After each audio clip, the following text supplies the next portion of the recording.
Fernando Pessoa. Quando a gente ouve esse nome, logo pensa em um dos maiores gigantes da literatura do século XX, não é mesmo? Aquele poeta de tantas vozes, um verdadeiro criador de mundos dentro de si. Mas olha só que interessante. Por trás daquela poesia toda que a gente conhece, existe um outro Pessoa. Um pensador que deixou uma coleção incrível de ensaios super apaixonados. E não era sobre ficção, não. Era sobre a própria essência da linguagem. E essa frase aqui, para ele, isso não era só um jeito bonito de falar. Era, na verdade, o centro de toda a filosofia dele. Ele realmente acreditava que as palavras não são só ferramentas. Elas são a janela para a alma de uma cultura. E essa crença tão forte acabou levando ele para uma verdadeira batalha.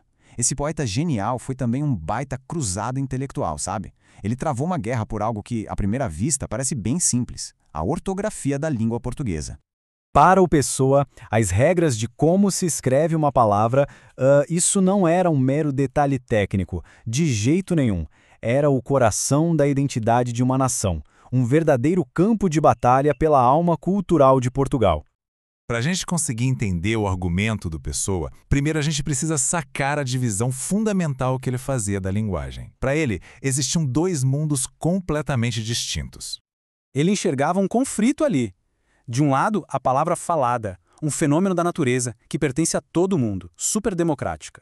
E do outro, a palavra escrita, um fenômeno da cultura, uma construção que dura, que permanece e, segundo ele, aristocrática, ou seja, um objeto refinado pela cultura. Essa diferença aqui é o ponto-chave de tudo. A fala vem da natureza, é para todos.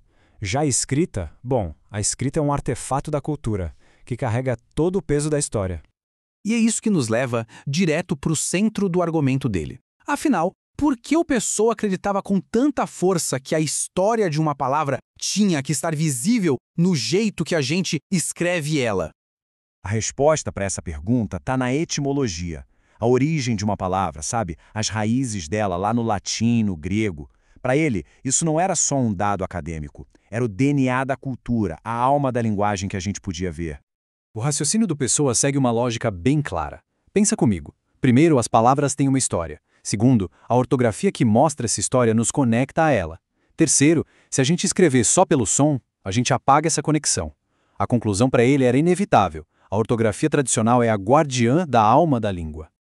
E aqui está a troca que o Pessoa simplesmente não aceitava fazer. Ele via essa simplificação pelo som como um empobrecimento, como se a gente estivesse trocando a profundidade da nossa cultura por uma simples facilidade de uso.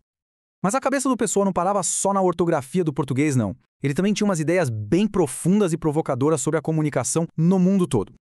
A grande questão que deixava ele intrigado era: será que é possível criar uma língua perfeita, universal, uma que todo mundo pudesse usar?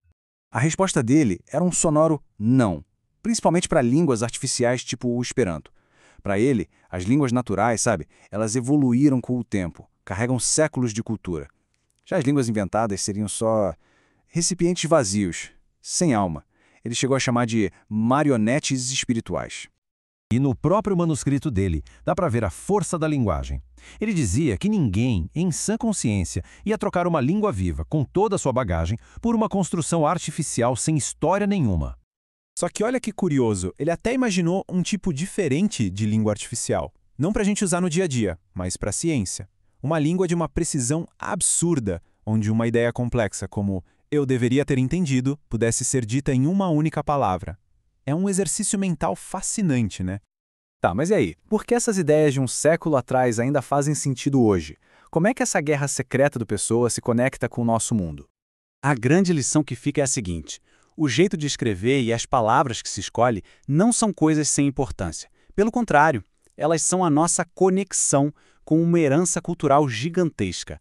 Cada palavra que guarda sua origem é um elo com o passado. Isso tudo nos deixa com uma pergunta para pensar. Hoje, num mundo dominado por corretor automático, emoji e inteligência artificial, o que será que aconteceu com a tal alma da escrita? Que história as nossas palavras de hoje estão contando sobre a nossa cultura?